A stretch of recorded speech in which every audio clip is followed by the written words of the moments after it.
This is the Engage Your Destiny podcast, where your destiny is our mission. Serving our active military, veterans, and families. Welcome to the show.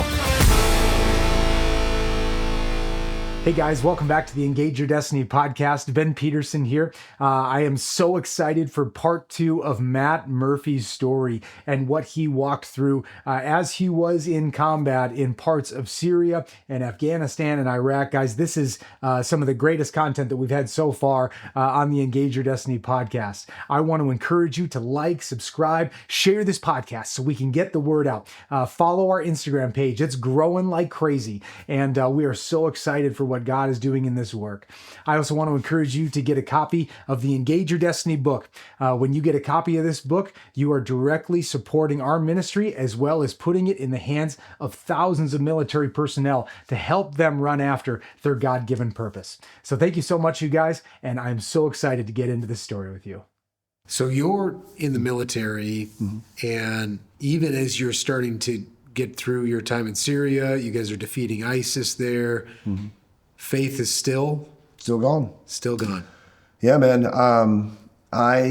So the first night I prayed in the military, that was a true prayer, like a cry out to God, was the night we got into the little war with Russia.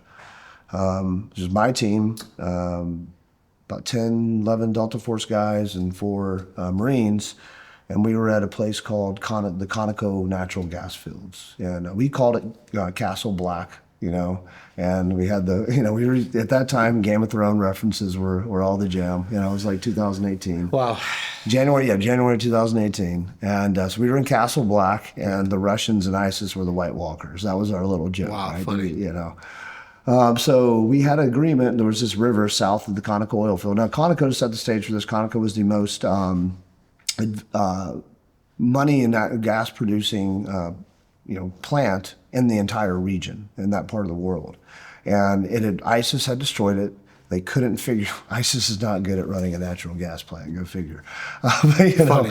So we kicked their butt, got them out of there. And then Russia wanted it.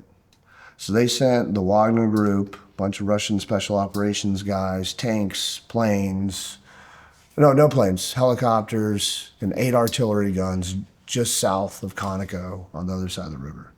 And it's just our team there, right? And man, we're like, what are these guys up to? So you guys have AC-130s, or you've got drones, you have the ability to see. Yeah, we're watching. And you're watching Russian forces massed to our south, a few miles south. And this is in Syria? This is in Syria, yeah. Whoa, dude. The Wagner group was the main protagonist in this, but obviously doing it on the behalf of Russia. Yeah.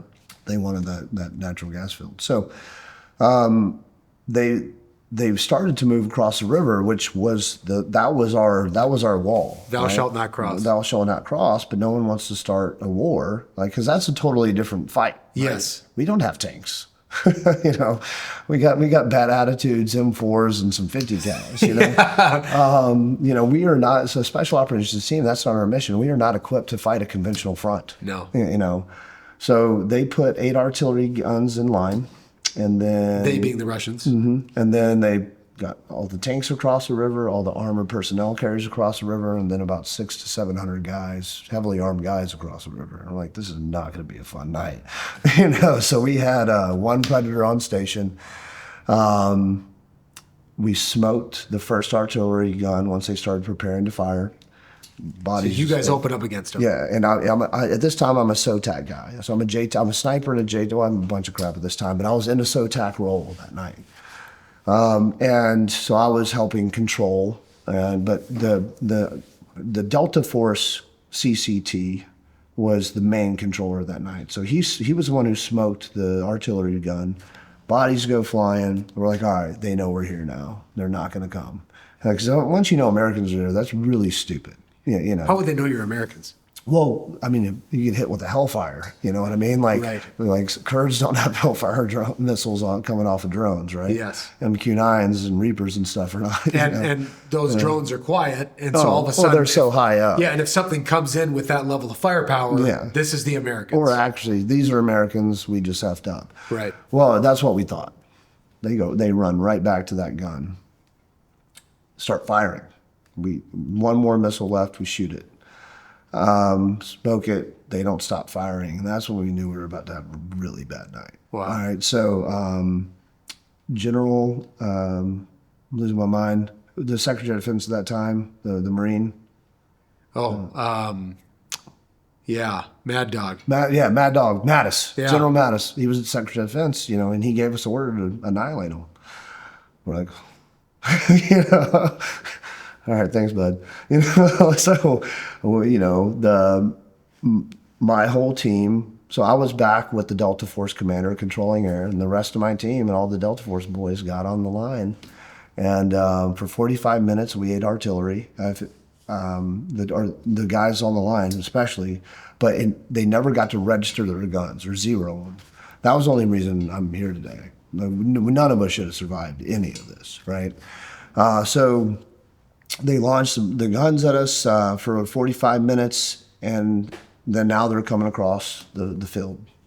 And it's just literally just like probably one of the only conventional type warfare scenarios that's happened, in a very long time. This is like over 500 infantry. Yeah, no, closer to 700. So 700 infantry, the tanks, everything. Armored, And it's basically 4 Marines, 8 operators. 10 Delta Force guys and a team of Special Forces guys. There was and then Intel guys and all. There was about 30 of us total there. That are fighting this fight. Yeah, everybody argues about the number because none of us really remember right, but somewhere around 30 of us. So this is the first really conventional warfare you've ever been in at that 100%. level. Any of us. I mean, this hasn't happened since probably the initial invasion of Iraq. Right. And this I'm talking like back in like Desert Storm. Right.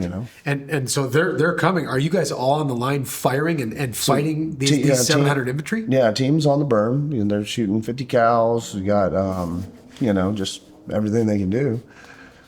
We got the Crow systems up on top of the MAT-Bs, 50 cals and everything else. And then the Marines I think they had 2 tow missiles, maybe 2. So you don't have enough. You don't have enough cover to handle a war like this. Oh no! If the Air Force hadn't showed up again, one, if they had registered their guns, we'd all be dead. If the Air Force hadn't shown up, we'd all be dead. Like there's just no way we're fighting that, right? And but we're not going to run away either. Yeah. So there's about 45 minutes, maybe a little bit longer. Again, I've been blowing up so much memory on exact things is a little fuzzy sometimes, but I'm controlling Apaches at this point. We were driving around trying to kind of not flank, but just maneuver to a different position just in case artillery rained. Everyone didn't die in the same artillery volleys. And we got lost because we were driving with an incomplete blackout. Some of our systems weren't working. I'm not gonna throw anybody on the bus. Somebody did, so we didn't know where we were, right? Yeah. So I had to call Apaches in that were coming down to get into the fight to find us. So then, right around this time, almost every aircraft. This is beautiful, man. Almost every aircraft in the Middle East was over us at this point. And it just looked like the 4th of July in the desert out there. It was the coolest thing you've ever seen. I think that night we ended up killing somewhere between 400 or 500 of them. And I think the best part was, when you're in that situation, they're coming to kill you, hearing them call up on the radio in Russian, this is a massacre, it was just like, man, it was just like, let's go at that point, right? One of the coolest things I've ever seen, man. And that was one of the nights that I was like, almost like just, all right, God. I'd already typed up a little letter on my iPhone and texted it to Max to tell my daughters goodbye, we definitely thought that night was going to be different, for sure. Especially when we ended up driving in the middle of the battlefield between the Russians and our guys because we got lost. Yeah, it was funny. They gave me this Valor Award that says, courageously put himself in between, with the guys, the advanced fund. We got lost, but whatever. Wow. So your prayer was what? Just like, sorry, God, I believe in you. I believe you died for my sins. Save me, take care of my family, again, it was crazy we all survived that night. Yeah. No. And did the prayer happen before the combat went down?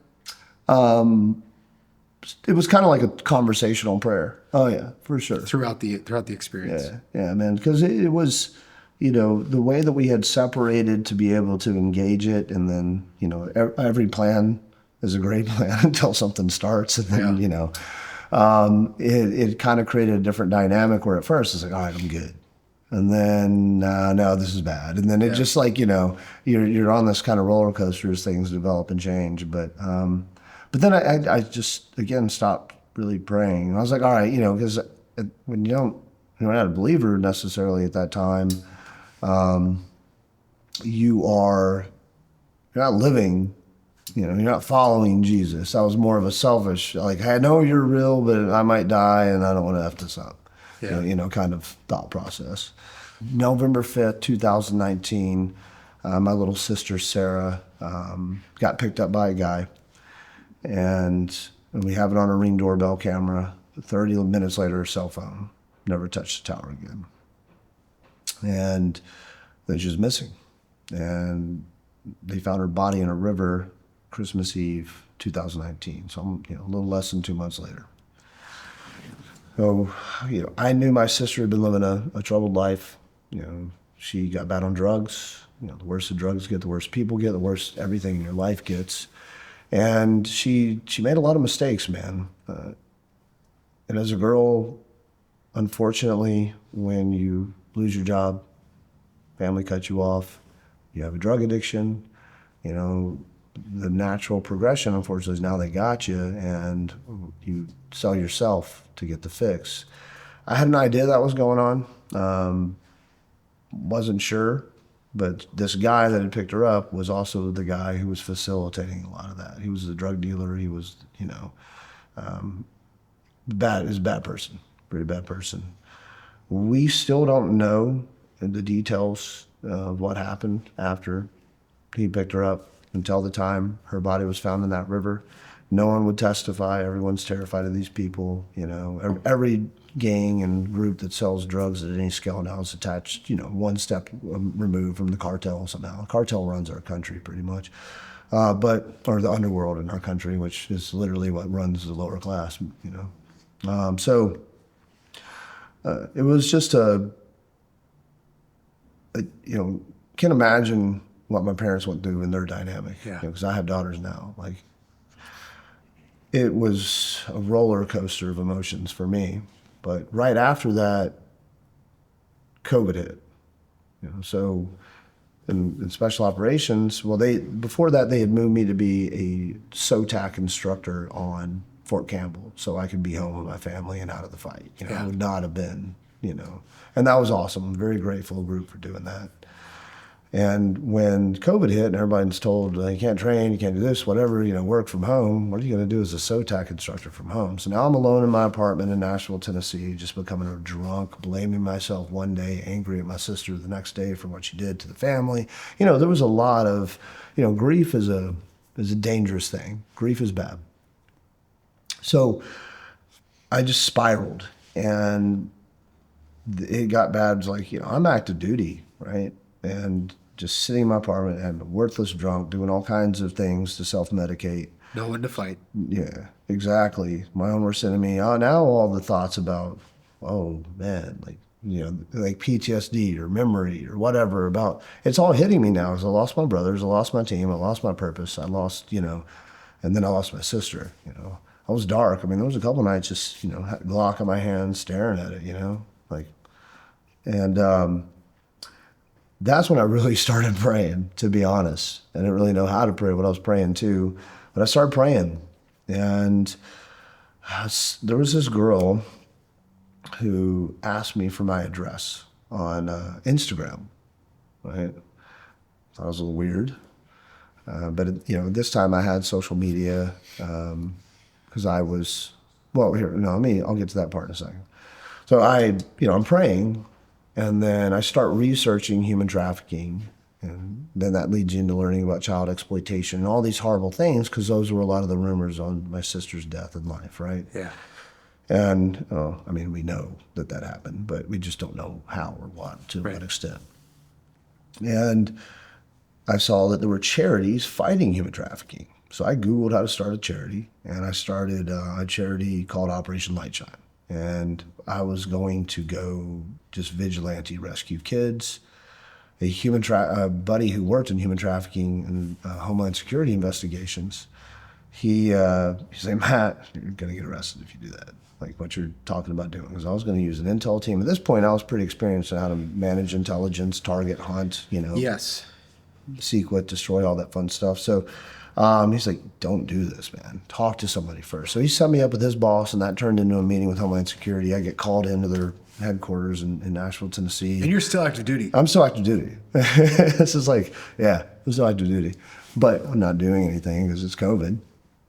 There is a table full of federal agents, Secret Service, FBI, Homeland Security. I mean, this is like probably about 20 people more in this room waiting on me to get there. And it's like, oh shit, maybe they're gonna like this. So maybe this is a force multiplier. Let's go. Yeah. So I sit at the table, and there's this federal agent across the table who ended up becoming later a partner working with me, Jim Cole, and he's considered the foremost child exploitation agent in the world, one of the best. He doesn't like to be called that, but he's one of the best in the world.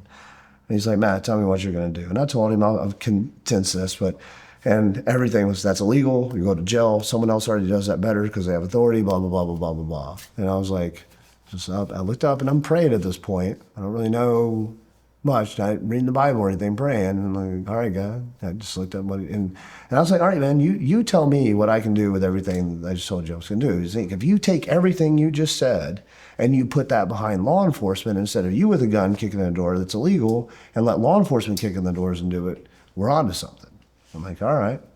So I had created this task force modeled thing internally, and now we're going to create it cohesively. So we developed something that hasn't happened before, where you take federal, state, and local law enforcement on a joint task force, partner them with a charity, and then the charity provides resources, technology, intel, all these things. That was the ultimate goal. Ended up getting Tim Tebow got financially behind me, right? So now I'm partnering with Tim Tebow, and I'm still in the Army. This is like early 2021. So I was at Tim's house, getting to know him and Demi, and I get a call asking me if I can rescue 73 Christians from Afghanistan. The military is about to pull out, and churches and places were starting to position themselves to get people out. So I started to think about it, and I was like, yeah, we can do that. I know a way we can do that. So got a hold of some Polish boys I know with planes, and those the time my agency was the darkest time in my life, but I met some of the coolest people in the world. Totally. Right. And so we just started rescuing people that day. And then Glenn Devitt, who started the Sentinel Foundation, this all comes together. He called Tebow 5 minutes after I got the call at Tebow's house, asking him for money and support to put this thing together to go rescue interpreters. Wow. So, Glenn was part of the whole Delta Force crew at Sentinel. I'm just an idiot that's still in the Army doing Totally green. Just doing things, and running a charity. So we kick off Afghanistan operations, rescues. Glenn looked at me as competition and a threat, because everyone's always fighting for money in the charity space. I'm learning all this as I go. So I did things to rescue a bunch of people in Afghanistan. Glenn did things to rescue a bunch of people. Well, we started to kind of respect each other. And that's really when Tim got behind me and started really financially supporting me with his foundation. So Lightshine started building task forces in Nashville, all over Florida. I don't even know where all the task forces are now. Ukraine kicked off and got the band back together. kind of thing. All the cool people that you'd met doing all the Afghanistan rescues, well, now we're rescuing orphans all over Ukraine, and I'm still active duty Army at this point too. I probably could have gotten in a lot of trouble. I don't know about statute of limitations. I don't care either. Yeah. So we're rescuing, doing things to rescue orphans, and just a lot of amazing things like that. God, like on this journey, right?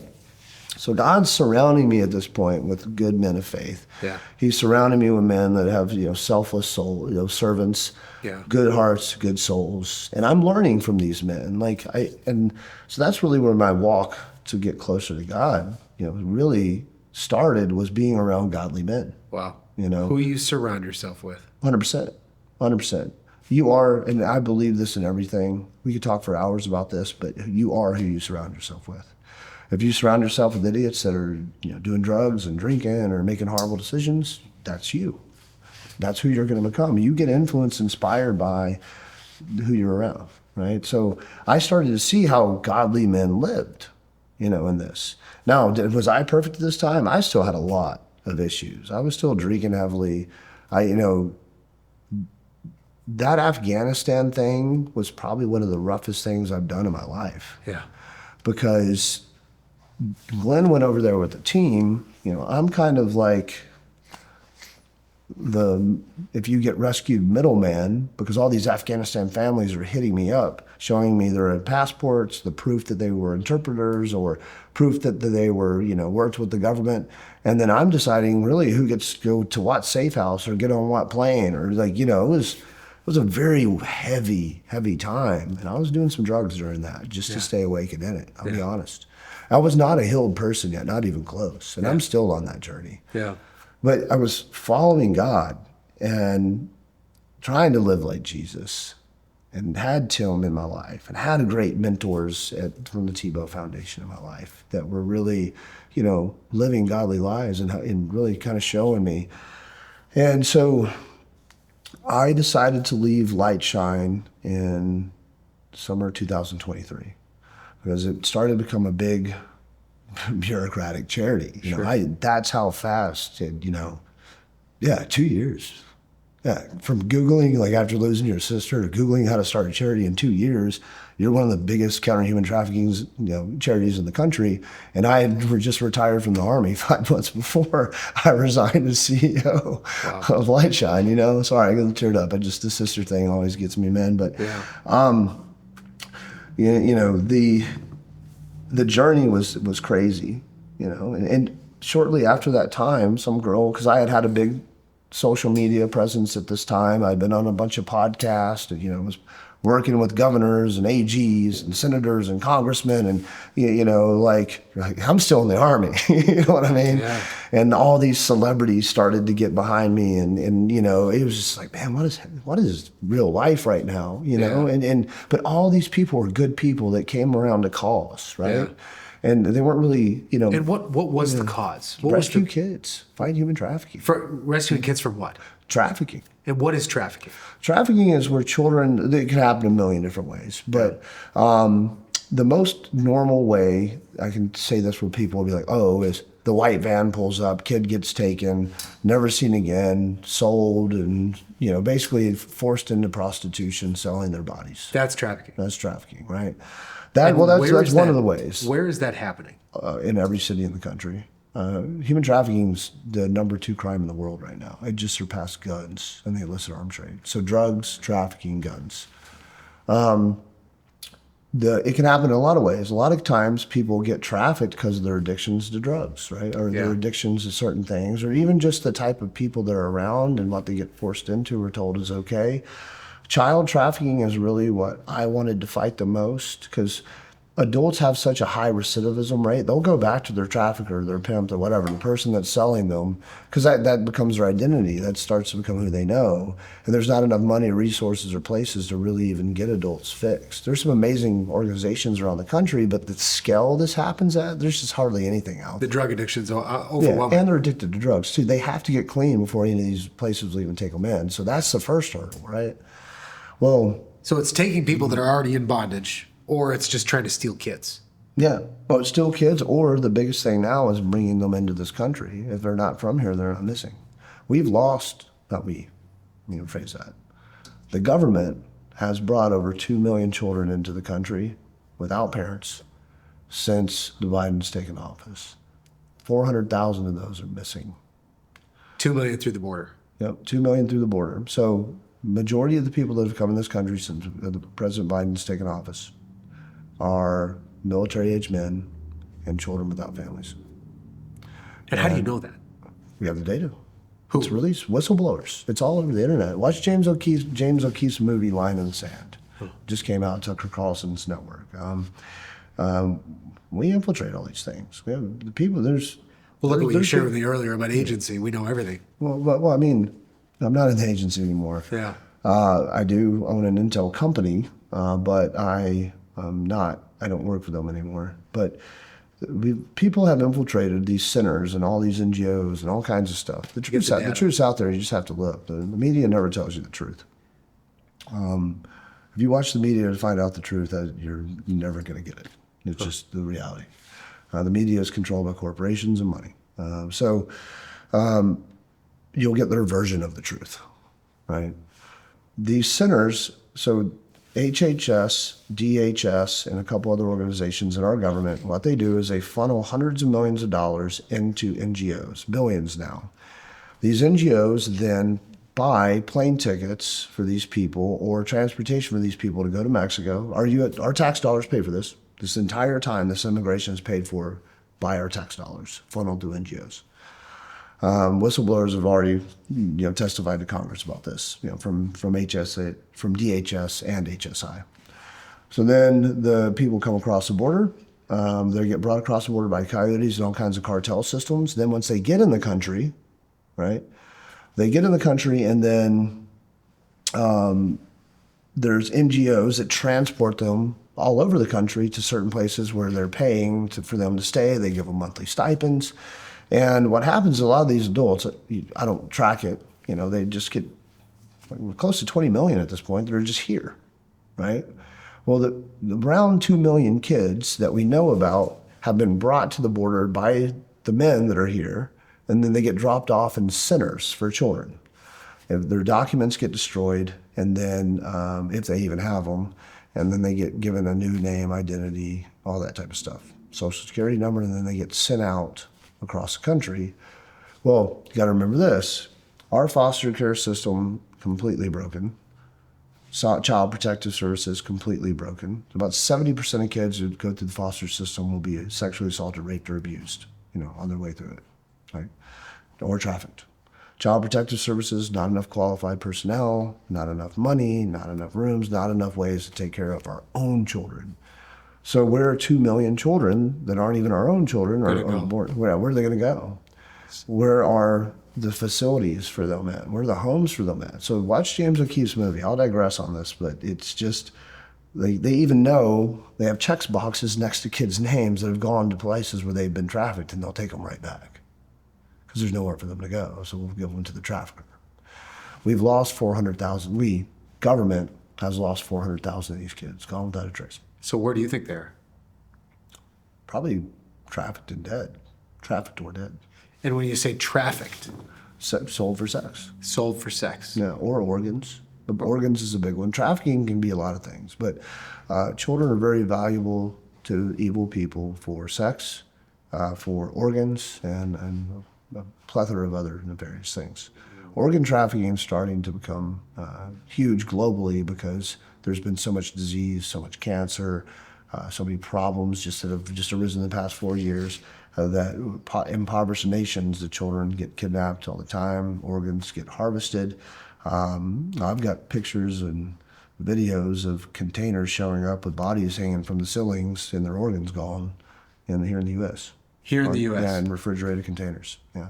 That your organization has been a part of? No, my organization only fights child trafficking. I get sent the craziest stuff because of what I do.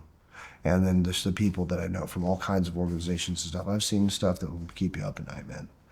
This criminal underworld that's here in the U.S. is more sophisticated than FedEx and logistically.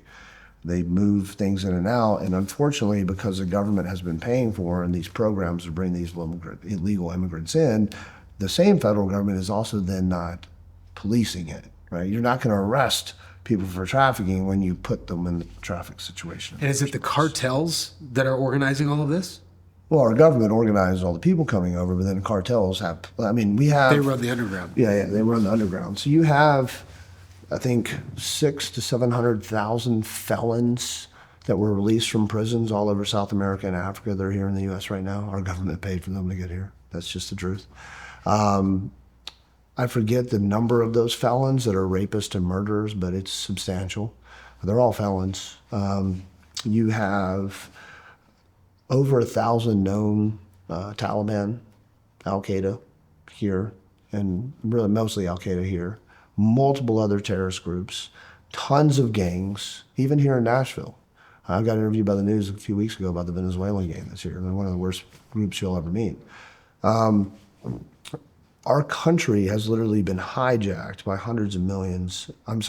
tens of millions of foreigners, mostly military-age male, and tons of them from terrorist organizations, prisons, organized crime, gangs, and then cartels. So the Trump administration has to know this. Oh, 100%. Trump talks about it.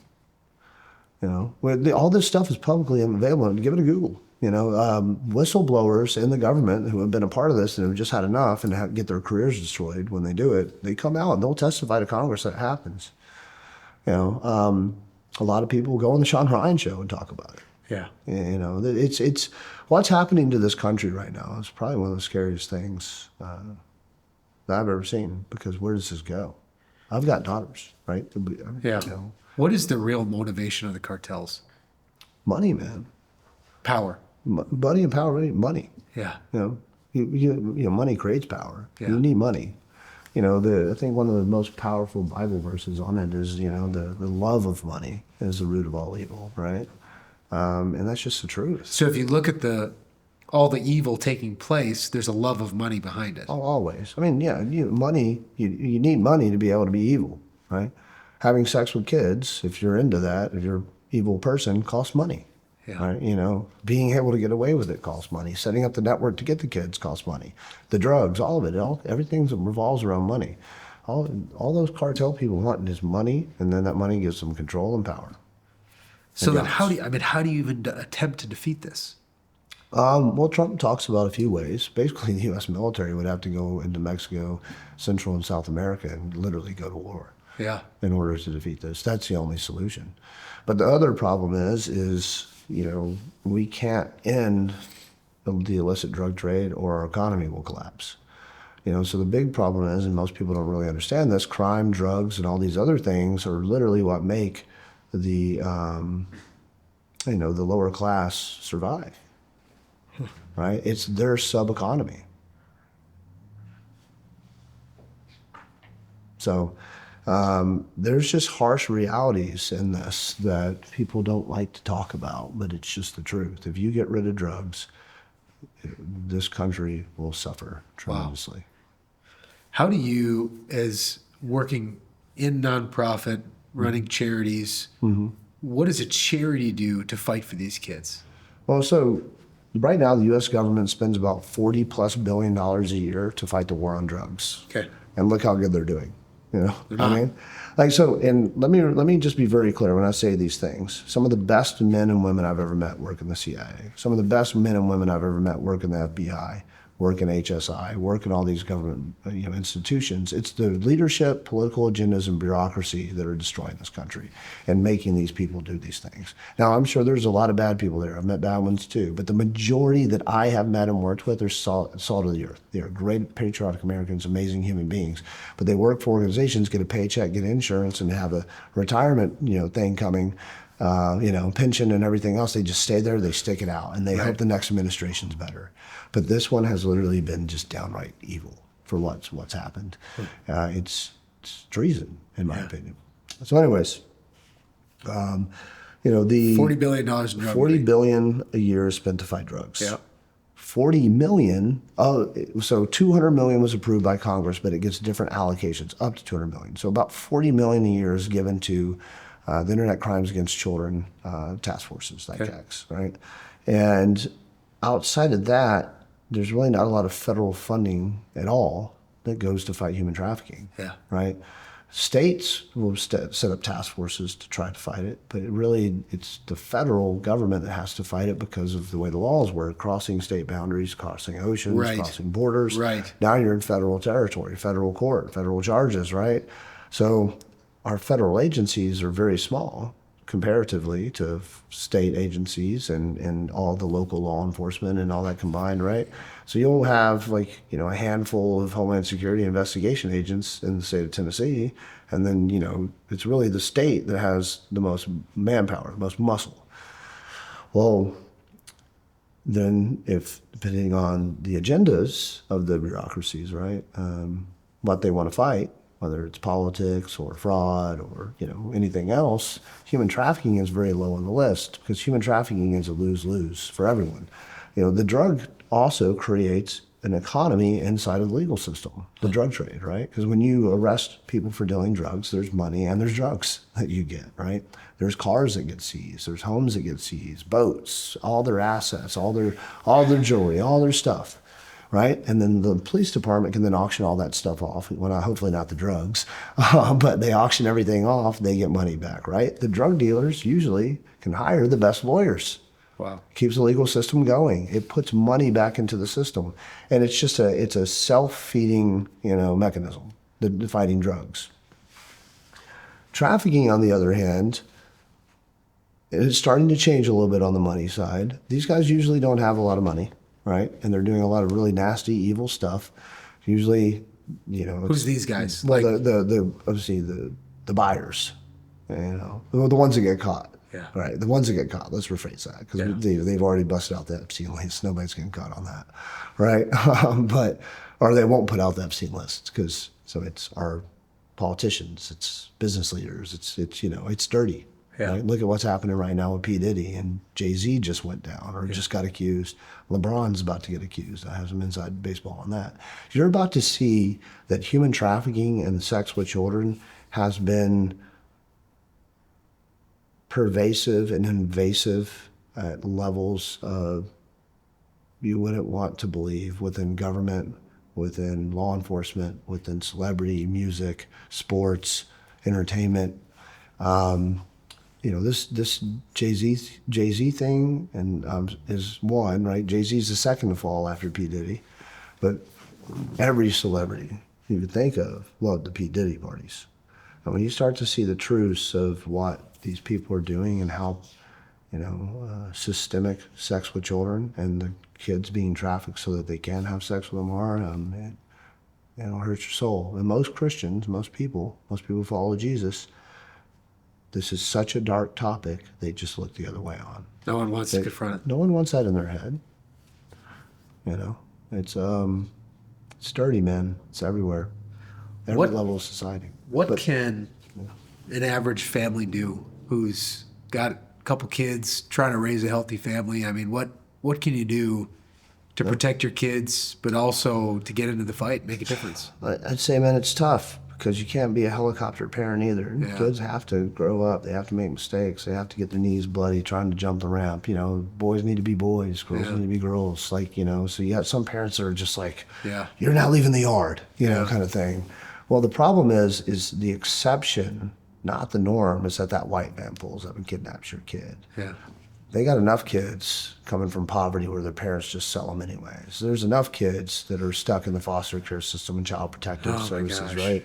There's enough children that are runaways, that are homeless, that are, forgotten about, abandoned, that they can abuse. Unfortunately, the band pulling up is more likely a creep than a trafficker. Traffickers are not going to put their organization and network at risk by kidnapping a little white girl from the suburbs. Yeah. Right? Because then everyone is looking for them, right?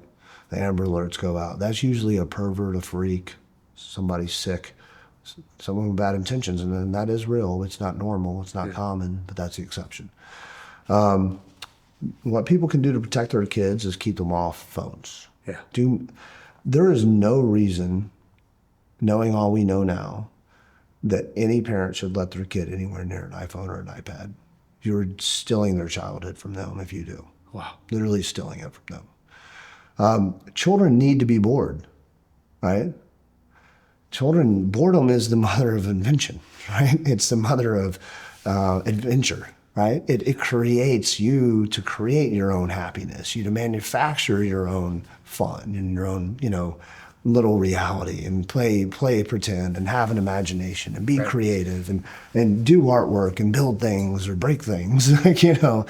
Boredom is what keeps kids, or what makes kids turn into adults, right? Really well-rounded functioning adults. That's boredom. What we've done in society, I don't have my phone on me, but we've made the phone the babysitter. Yeah. Right? Leave me alone, get on your phone. What are we doing on our phones? Parents, I implore parents to not give their children technology, because here's what happens. Not only do you destroy their development, you give them ADD. People are putting their kids on Adderall because they gave them a phone and now they have attention deficit problems. Yeah. That's just the truth. Adderall wasn't being prescribed 20 years ago. Yeah. Now every kid's getting put on Adderall. It's our own fault. We created the problem. And if we're not going to be honest with ourselves and acknowledge what we've done to our children, we're creating weak, depressed, anxiety-riddled children because we give them phones. And then everything that happens on that phone. We're seeing 5, 6-year-olds addicted to porn. Yeah. Because it's free on the internet. Yeah. We're seeing, they can't even, I don't want to be graphic here, but this is the truth. Most of these kids that start getting addicted 5, 6, 7, 8 years old, they can't even masturbate yet because they physically have not hit maturity. So they're getting desensitized to sex, getting their brains completely rewired. Those kids will never seek sex or healthy sex. They're going to have more issues than is imaginable as they become teenagers and adults, and hormones and things start to kick in. As we're starting to see a lot of problems.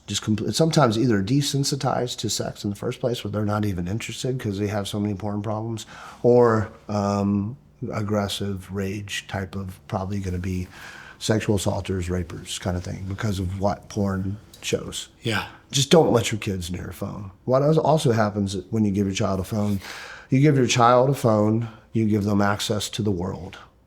All knowledge is attainable that man's ever found. The tree of good and evil. Right? It's Pandora's box. You give the world access to them. Phones communicate both ways. So every time they're on application, every time they can text, every time they're on a game, now a predator has access to your child. Right. So if I was in my home and I said, okay, my daughter's upstairs in her room, and some 45-year-old guy knocked on the door and he's like, hey, is your daughter here? And I'm like, well, yeah, man, she's right upstairs in her room. Go right in. When you give your child a phone, that's what you're doing. Literally what you're doing. You're allowing your child to be on a thing, iPads, even if you have all the restrictions on there, kids know how to get around those things. Let's be honest. What's the first thing a child's going to do when you lock their phone down with some app? They're going to find a way. They're going to find a way, right? Because other kids don't have restrictions, right? Other kids can tell them about the porn, can tell them other things. They're going to find it themselves. Like, it's just the demoralization, devaluing society. You got to be even more careful with what kind of children you let your children hang around nowadays than ever. Because if you're keeping your kid off the phone, keeping them away from porn, keeping them away from pedophiles, keeping them away from predators, well, what are the other parents doing with their kids that your kids are hanging around? What are their kids looking up on the internet? And I just had this happen in my family very personally. Yeah. Hey, my niece, my sister had a child. This is just tragic. This is how bad this is. I tell these stories about what happens in my family because people didn't wake up. This is everywhere. My niece, I'm not going to say her name, she got a predator messaging her because my mom had to adopt her, didn't know any better. And this guy was asking her for nude pictures because she met him on Roblox. And he was asking her for nude pictures at 7 years old and videos. I'll leave it at that. It's happening all across this country to kids that are getting on technology. The most dangerous thing a child can be is on a phone. And Americans and parents need to wake up to it.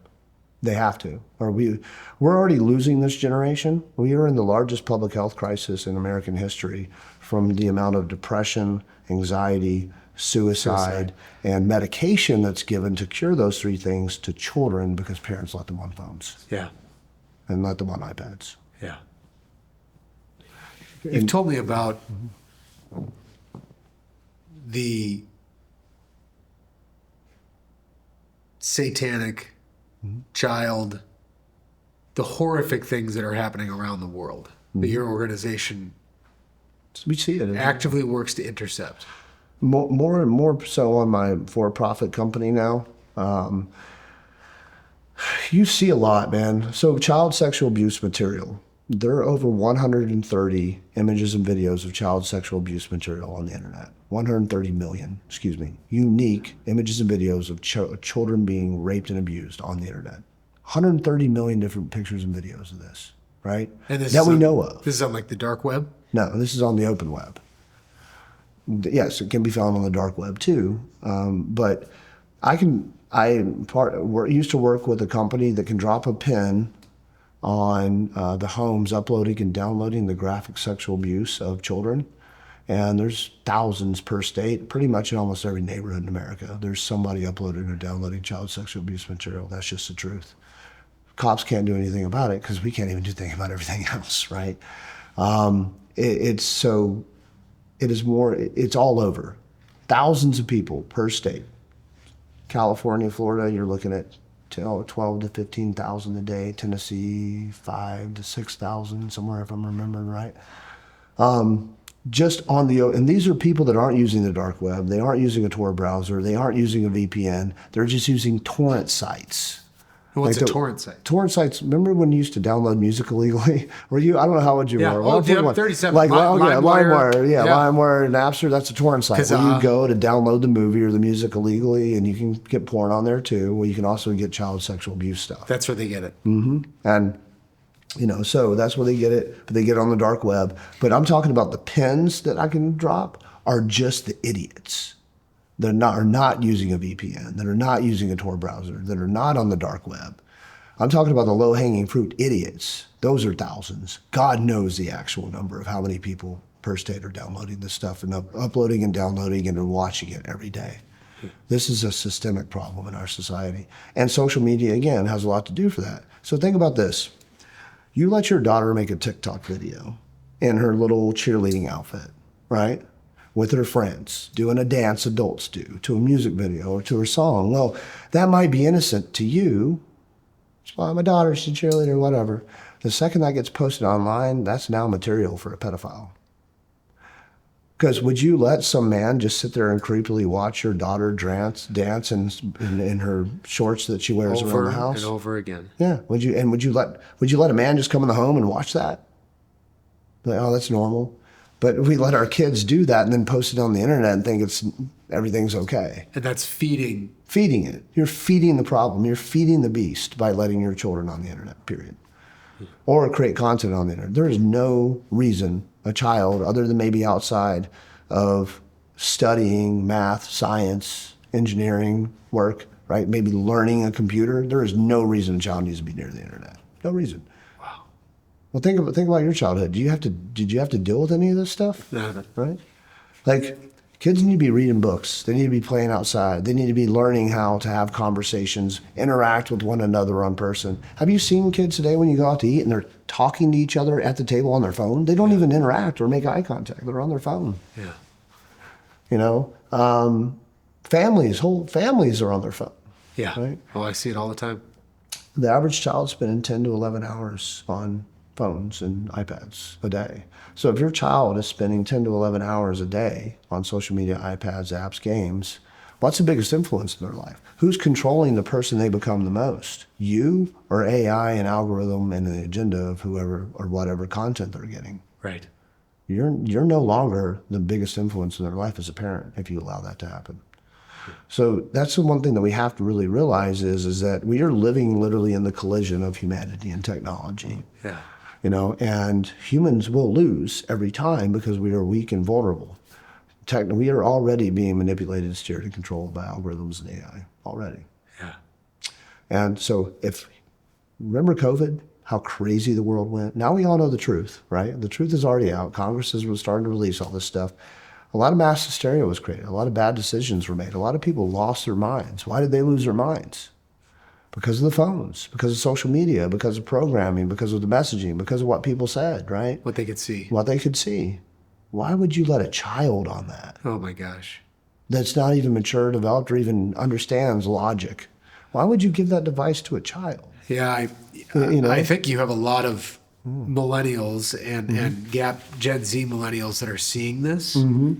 And, like my son, your 2-year-old daughter, they're Generation Alpha. And what is Generation Alpha going to become because of what we have learned? Yeah. And how are they going to be set apart? We have to stop it with them. If we don't stop it with them, we will lose this country. Yeah. Because here's the thing that most people don't understand. This is a whole another topic, but are you going to be religious and who's your God? Are you going to believe in God? Are you going to believe in Jesus? Or are you going to believe in that crazy, stuff that the church tells you or your parents tell you? Or is technology going to become your God and your everything and the arbiter of truth? Because AI is already telling children that God's not real. Yeah. AI is already telling them all kinds of things are bad. As they ask those questions. As they do. Wow. So I want to go back when you were in Syria. Yeah. And the first time you had really prayed in a long time. You're in a conventional warfare situation with 30 of your counterparts against 700 plus Russians. Tanks, everything. And you start saying, God, I'm sorry. Yeah. God, I need you. Help me. Selfishly save me. Right, save me. Yeah. And then a couple more deployments. Then your sister's taken. And she's gone. Yep. And your heart starts opening up a little bit. You're in this broken place of crying out to God as COVID. You've lost the team. You've lost everything. And then you find yourself where you're at today. You've lived a lot of life. It's been a journey, man. Seen a lot of things. Yeah. What God has done in my life with my life, I think, is amazing. If you look at like the disciples, for instance, most of them were really bad dudes. You're a murderer and started following Christ. God can save any of us. Yeah. Right. But I think he uses a lot of us for certain callings because what we've been through, who we've become, what we've seen. Have you ever heard the saying, I don't trust a man without any vices? Right. If you don't know what your vices are, if you haven't had to learn, I shouldn't drink that much the hard way. Or I'm susceptible to that type of woman or that thing, or I have these issues or these problems, or the devil's coming at me from these angles, all these sins. If you haven't learned what that is, then you're probably going to be you're a vulnerability to something. But you're a sheep because you're going to fall. The devil will get you. If you don't know how, if you haven't danced with the devil in the pale moonlight, the devil hasn't gotten you a lot of times and you fought that away and become a better person and beat that problem or beat that thing, you have never experienced conflict, adversity, anxiety, depression, struggles, even, failure. The devil's going to get you. Yeah. And I don't think God can use you if you're vulnerable to that, right? God doesn't use perfect men. He uses broken men. Right? So my journey is still going. Everything is not great in my life, man. I'm going through a divorce right now because, again, I couldn't stop traveling so much. I couldn't stop working so hard. I couldn't stop trying to build so many things. Yeah. The chaos that I seek, If there's no chaos, you'll create it. 100%, man. But God keeps making amazing things happen around me. I look at it like this. I didn't create Operation Lightshine. He did. Yeah. I didn't do or haven't brought or haven't been a part of any of these amazing things. It was him. I just work here. Yeah. Right? This isn't the Matt Murphy show. I wouldn't be able to do any of the things I've done without amazing godly men and women around me. And so I'm on a journey now to really figure out what being a biblical Christian means, what living like Jesus means, what being a masculine Christian man means, because I do think the church has weakened men substantially. Yeah. There's some things I'm really trying to figure out, and I've got a group of guys that have been on this journey with me. We're doing a podcast about it every 6 weeks now, where we bring warrior men in who are in the fight, who are standing up to protect women, to protect children, to do all these things. We talk about how messed up our lives are. Yeah. Because the devil, if you're standing up for Jesus, if you're standing up against him, he's coming at you hard, right? Yeah. The devil doesn't have to come at you if you're just sitting around committing sins and not doing anything good. Yeah. But if you're in the fight, he's going to come at you, man. And So following Jesus, living like Jesus is my goal. I don't even like to call myself a Christian. Not because I have negative connotation around it, but I just like to say I read the Bible and I try to live like Jesus, right? Just be selfless, lead with love. Try to, because love can be in a lot of different things, right? Forgiveness, grace, and love are the most powerful things that he ever did for us, right? Like he died, he loved us so much, and he had grace for our sins and who we are as imperfect people, that he died so we could be forgiven. Yeah.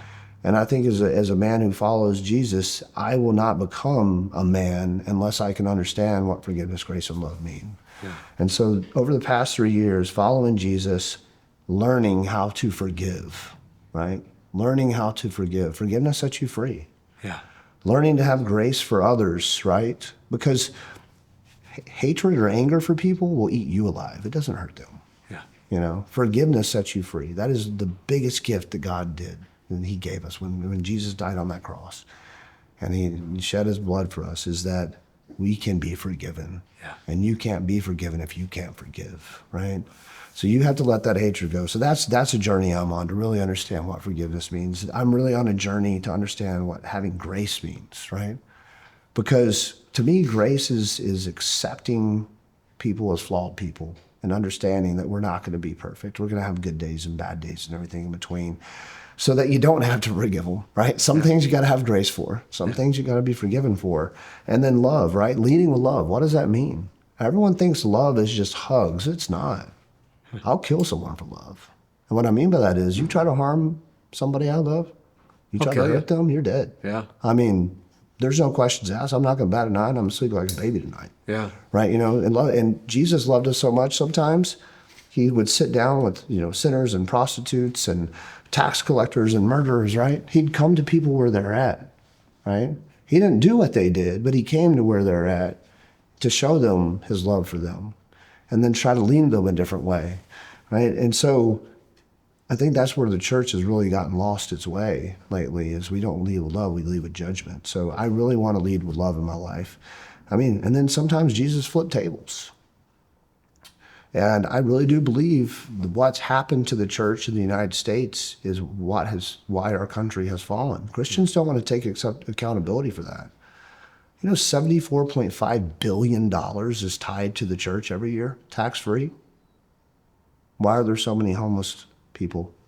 Why are there so many hungry people? Why are there so many people addicted to drugs? Why are there so many children that don't get help when the church gets $74.5 billion a year? Yeah.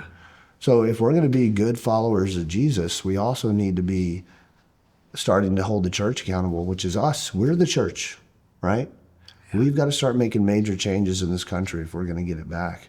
If the America that I fought for, that my buddies died for, is going to continue, we got to get the church back on the right track. We've got to get the church taking care of the widows and the orphans and the tired and the hungry and the weak and the vulnerable and living like Jesus. That's why I don't like to call myself a Christian.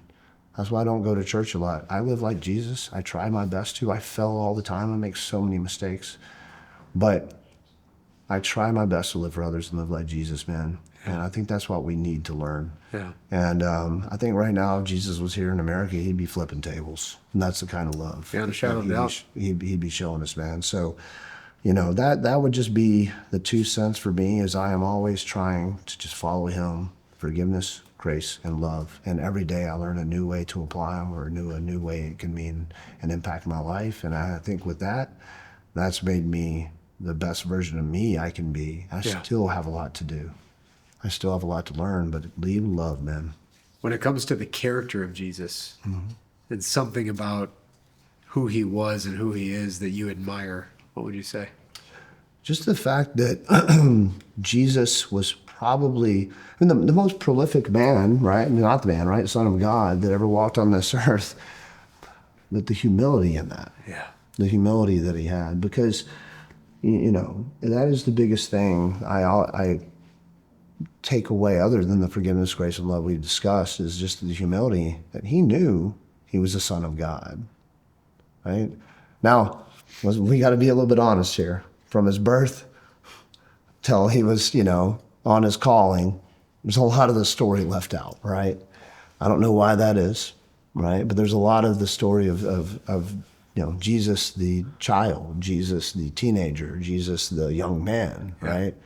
That we don't get to see. But the parts of Jesus' life that we're told about in the Bible as we're given it is the humility he had, that he knew, I'm here to die for these people. Yeah. Right? And just how he handled that, man. I think that's the biggest thing too, is for men, is to be humble. Yeah. You've got to be humble, no matter, because what God gives you can take away real quick. Like that. And I think social media has perverted us so much that it's me. Yeah, your motivation, your drive. Why do I do what I do? Yeah, it's me. Like, what can I get? Look at me. Listen to me. Follow me. Like me, right? What can I do to make you follow me, like me, whatever? We're turning ourselves into God on social media. We have to be very careful with that. Yeah. There's so many ways that the devil's showing us that, he's up to things right now. But, the able to mass manipulate, mass control, to turn people into thinking they're God is kind of what we're seeing right now. Yeah. We're not having the humility and saying, he's my Lord. He's the creator of all things. Giving him the glory. Leads me to God, to the glory, right? We're giving ourselves a lot of credit. We're giving ourselves a lot of glory now. So there's a great reset that needs to happen. There's some tables that need to be flipped with the church and with society if we're ever going to get back on the right track and be able to save that alpha generation and be able to make sure that America exists. Because the data shows right now that this generation of children will end us with the way that they think, the way that they will vote, because of what they believe, what AI is doing to them, what algorithms are doing to them. So I think for all the military men watching this, like, hey, you served this country, property of the U.S. government's tattooed on your butt. I get it, I was there. But don't be the failure that I was and not be a good dad, not be a good leader, not be a good husband. I felt miserably at that. Yeah. And so that's the biggest thing you can do as a man, is lead your family. Lead your family. Lead your family. So you can't lead your family, and then I don't give what you do in the military. I don't care what you do. Yeah. I don't care how great you are, or how many medals are on your chest, or whatever you do. Is your house in order? Yeah, if your house is in order, then you're not a man. It's a great place to end it. Yeah. Dude, thanks for coming on, Matt.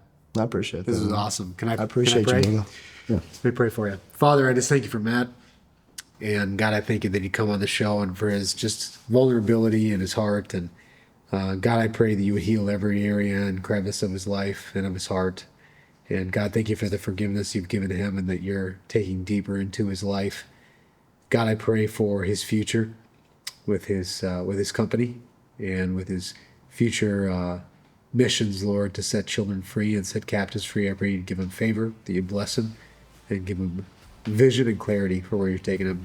And I pray you'd bless him in Jesus' name. Amen. Amen. Thanks, buddy. Thank you, brother.